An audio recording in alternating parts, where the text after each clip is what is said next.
Good morning, it's Thursday, the 16th of July. You're watching Euronews, and this is Europe Today. Welcome to the program, I'm Stefan Grobe. Coming up, the United States has launched a new wave of strikes on Iran as tensions flared over the critical Strait of Ormuz.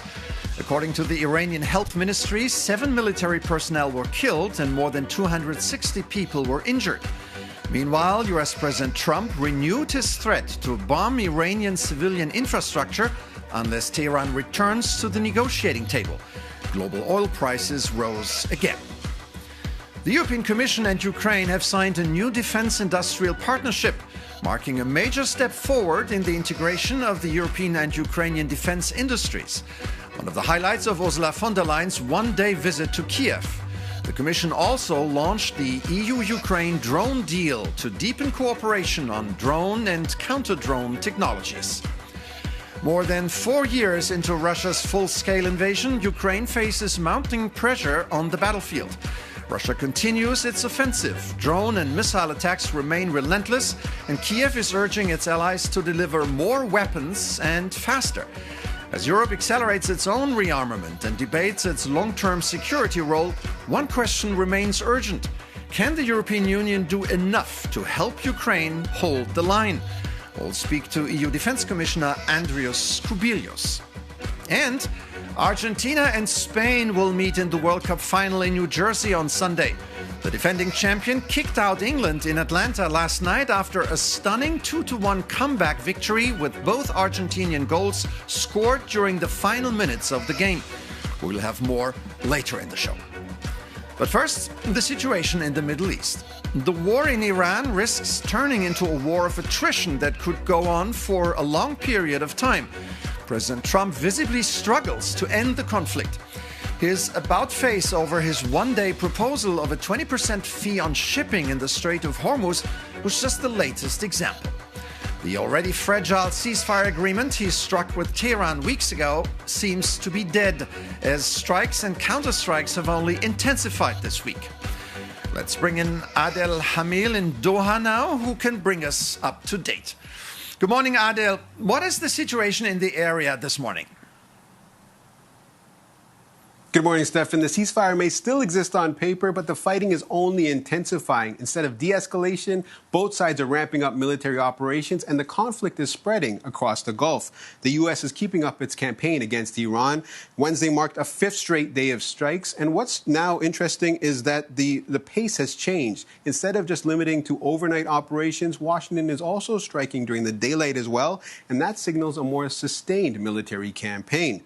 The focus remains on the Strait of Ormuz. The U.S. is targeting Iranian military sites to protect commercial shipping across one of the world's busiest energy routes. Now, meanwhile, Iran is responding across the region overnight. It claimed attacks on U.S. military facilities in Kuwait, Jordan, and Bahrain. Jordan says it intercepted 8 Iranian missiles. Kuwait says it downed 21 drones and 4 missiles, and air raid sirens were heard across Bahrain before dawn. So what's becoming clear is that this conflict is spreading, and that raises the risk of further escalation if more countries become involved. The bottom line is that the pace is increasing, the fighting the conflict is widening, and there is still no sign that either side is ready to back down. Stefan? All right, Adel Halim in Doha for us. As ever, thank you for keeping us in the loop. European Commission President Ursula von der Leyen ended her one-day trip to Kiev on Wednesday, her 11th visit to Ukraine since the war broke out. She praised Ukraine's performance on the battlefield, saying that it has built a strong military momentum, and further adding that the tide is turning. Covering her visit for us was our correspondent Jorge Liborero, who sent us this report. The visit of Ursula von der Leyen to Kiev concluded with a headline-making announcement, a deal between the European Union and Ukraine to jointly produce drones. It's the first of its kind and will allow Europeans to tap directly into Ukraine's cutting-edge expertise. Notably, the agreement will enable Ukraine to store some of these drones inside EU territory to protect them against Russian strikes. President Zelensky hailed the deal as a true truly historic step and said that relations between the two sides are now deeper, stronger and more personal than ever before. But besides drones, there was a lot of talk, of course, about accession. President Zelensky and President von der Leyen both held the momentum in the process and encouraged member states to open new clusters of negotiations with Ukraine, a decision that requires unanimity, and we all know how difficult that can be. In fact, von der Leyen during the press conference gave us a very strong hint of what cluster might be next. Take a listen. There are different clusters for different topics. For example, the cluster number 2 is for the internal market. And our candidate countries have very different starting positions. If you take Ukraine, Ukraine has already done a lot what is potentially in the cluster 2. So it has done already homework in the cluster 2 because we have the DCFTA, the Deep and Comprehensive Free Trade Agreement. But even more, we also have, specifically only for Ukraine, the Ukraine facility that comes investment with reform. And the reforms are often concerning the single market. So, for example, that is a cluster where I would say it's ready to be opened because some of the work is already done by Ukraine. And I think this illustrates that we can truly say as soon as possible. Jorge Liborero reporting from Kiev. Thank you very much. Ukraine is making gains against Russia. This includes striking more than 100 maritime vessels, including oil tankers and cargo ships, in less than 2 weeks, following attacks against oil refineries crippling Russia's energy infrastructure. For more on this, I'm now joined in the studio by our correspondent, Angela Skujins. Good morning, Angela. Now, you discussed this with the EU Defence Commissioner Andrius Kubilius. What did he have to say? Good morning, Stefan. So, yes, he stated that these strikes by Ukraine are remarkable and could push potentially the Russian President Vladimir Putin to the negotiating table, hopefully bringing an end to the country's full-scale invasion of Ukraine, which is grinding into its 5th year. He also underscored the need, however, for Europe to get serious when it comes to its own defensive capabilities. This was underscored by statements on Wednesday from the Lithuanian and Latvian presidents stating that Russia could be potentially planning a sabotage attack against critical infrastructure in those Baltic and region, as well as Poland in particular. However, he underscored as well that Europe is coming to the table when it comes to supporting Ukraine. Of course, in that report just earlier, we saw that the European Commission President Ursula von der Leyen went to Kyiv to announce that mammoth drone deal. I did speak to the European Commissioner for Defence exclusively on Wednesday, and I started by asking him whether these strikes by Russia are short-wind victories or whether they could lead to a full-scale end to the bloodshed. It's remarkable what Ukraine managed to achieve during recent half a year. With deep strikes against oil refineries close to Moscow, close to St. Petersburg, even far away, close to Omsk, somewhere in Siberia. Also, the recent week attacks against Russian shadow fleet in Azov Sea and in Black Sea, those are really amazing achievements, which are making big impact on in general on perception, both globally but also in Russia itself. Because definitely when in Moscow and some other cities, people need to stand near a gasoline station, for hours and hours, that's an impact. Definitely, we can expect that such kind of development should be a clear argument for Putin and his surrounding that he is not able to achieve any significant development in his war aims. And, that is the moment when really negotiations on just peace should start. But for that, really, we need to keep our support and even increase our support, because just peace in such a war can come only through the formula peace through strength, and strength should be on Ukrainian side. And how does the European Union provide that strength to Ukraine? We started new financial support mechanism, so-called Ukraine support loan, 60 billion to support Ukrainian defense during this year and the next year. From one side, we are supporting Ukraine. From another side, Ukraine is starting to support us because their defense industry achievements are remarkable. And I absolutely agree with United States State Secretary Marco Rubio, who was saying that Ukrainian army is the best in Europe. And it's the best in Europe, not only that they have brave soldiers and smart generals, but also that they have very innovative, very dynamic defense industry. Should Ukraine be spending more to buy European? European money has very clear principles. First of all, we're looking if Ukrainian defense industry is able to produce what they need to have on the front line. If not, then we're looking to European industry. And European industry really is getting up and producing more and more.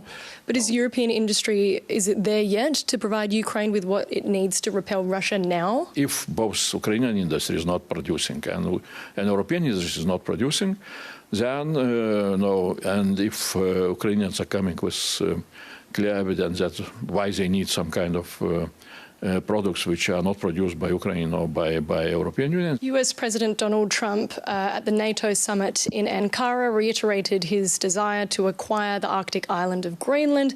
What can the EU do to come to that nation's aid if he made good on this defensive threat? We have had the same, language several months ago, back in early spring or late winter. And our answer was very clear. Denmark was promised all the support from our side. We do not agree with some kind of that language. The countries that have successfully acquired a portion of that safe loan, the 150 billion euros, what are the countries, particularly along Europe's eastern flank and those Baltic regions, using the money for? Those countries who are investing a lot, frontier countries, they also took, the biggest responsibility to spend safe loans, which are European Union support mechanism for all the countries to develop their capabilities. We see that some countries are a little bit, diminishing their, let's say, initial wishes, what they wished. Now we have perhaps 11 or 12 signatures, different countries which we agreed with them. We shall see which will be not taken by member states, and we shall look into possibilities, how and for what purposes we can use those money. President Zelensky was very clearly asking exactly, to find the way how to finance, for example, this anti-ballistic production of an anti-ballistic system. So we shall look how we can do. Definitely, besides, those, actions which we are doing now, we need to see also challenges which are coming and very soon. Especially, we need to evaluate how our transatlantic partners are starting to diminish their presence. EU Defense Commissioner Andrius Kubilius speaking to Angela Skujins. The war in Ukraine has created a new sense of threat among the general public in Europe. According to polls, a majority in many member states therefore supports increased defense spending. But not everyone is willing to make a personal contribution as well. In Germany, the number of applications for conscientious objection has continued to rise sharply and has already surpassed the previous year's figure in the first half of 2026. How to explain this trend? To find some answers, I'm now joined by Niklas Herbst. He's a member of the European Parliament from the European People's Party from Germany. Good morning and thanks for coming on. Good morning. Thanks for having me. So last year, there were fewer than 4,000 applications in Germany for conscientious objection. In the first half of this year alone, there have already been more than 5,000. Is fear of war driving this increase? Basically, of course, people are in fear, but we have a new military service law that started on the 1st of January this year. So I think for many people so far, thinking about war was, we have soldiers doing that for me in case if needed. But now I think this law also forces people to think about their own contribution. And I mean, has the German government unintentionally frightened young people by constantly talking about the possibility of war? I wouldn't say that. And of course, you have to put the numbers into perspective. We're talking about 5,000 people. It's not only young people, it's even, some reservists, some, former soldiers, people who are not even affected by the law. So it's not a, very high number. I know, 5,000 in a country of 85 million. Exactly. But the increase is at least surprising. It is, but on the other hand, you have a different number as well. The number of people who are revoking, who are withdrawing their objection is also rising. So you have, pacifists, for example, who now change their mind and say we would be willing to serve in the army in case if needed. So it's an interesting situation. And in the end, we need a discussion about resilience in society. That's the ultimate goal that we should have. We need to talk about our own resilience. There are many ways to serve your country and your fellow human beings, also in terms of collective defense. You don't have to take a weapon into your hand. There are other ways as well. So this is a broader discussion. And I wouldn't say that the government has, supported fear of war, but you have to be honest to people as well. And of course, people are watching the news and they know what's going on. All right, Nicholas Herbst, MEP from Germany, from the Christian Democrats. Thank you so much for sharing your thoughts with us on this topic. And now to something entirely different. Chat Control 1.0, a temporary derogation from e-privacy rules designed to detect online child sexual abuse, was adopted by the European Parliament a few days ago. Ever since, the discussion about it remains heated.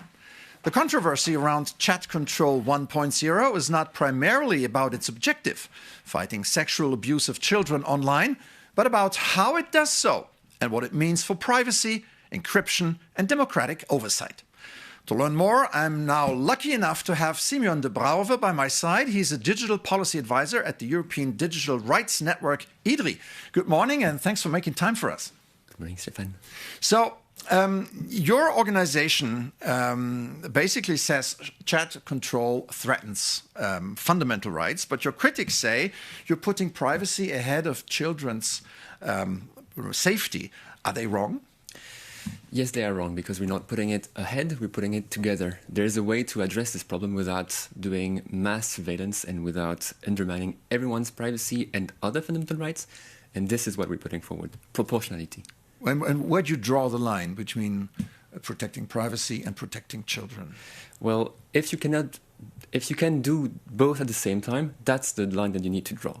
And in the chat control, the big issue is mass surveillance, that is, turning inquiry into a fishing net. Mass surveillance means treating everyone as a suspect instead of looking for actual clues, actual suspects. If you reject chat control, what could be the alternative? This is what the parliament itself is pushing. It's a way of doing scanning of communications, which is not undermining encryption and not mass surveillance. It is targeted scanning. And we can do this without turning everyone into a suspect. Of course, the solution is not in technology alone. We need also measures that are societal, and we need work with police. This is not really being done right now. For example, the police doesn't take down online material. This is a big issue. All right. Simeon de Brouwer from European Digital Rights, thank you so much for coming on the show this morning. And now, the World Cup.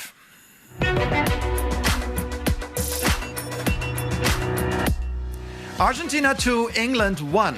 The uncompromising rivalry between these football nations has produced several memorable contests on the World Cup stage through the years, but this semi-final will be remembered as the stuff of legends in Argentina, as the South Americans denied England with 2 late sucker punches. The atmosphere was one of the most aggressive and nervous of all games in the competition already before kickoff, when supporters noisily booed the other team's national anthem. England had been on course to reach their first World Cup final since 1966 after Anthony Gordon fired them into the lead 10 minutes into the second half. After that, Argentina switched to constant attack mode, turning superstar Lionel Messi into the hero of the evening. First, Messi set up Enzo Fernandez to fire in an 85th minute equalizer, and then, with extra time looming, crossed for substitute Lautaro Martinez to head in the winner in the second minute of stoppage time. A personal triumph for Messi, who will become just the second player after Brazilian great Cafu to appear in 3 World Cup finals. There you have it. That does it for us today. I'm Stefan Grobe. Thank you for watching. Take care and see you tomorrow.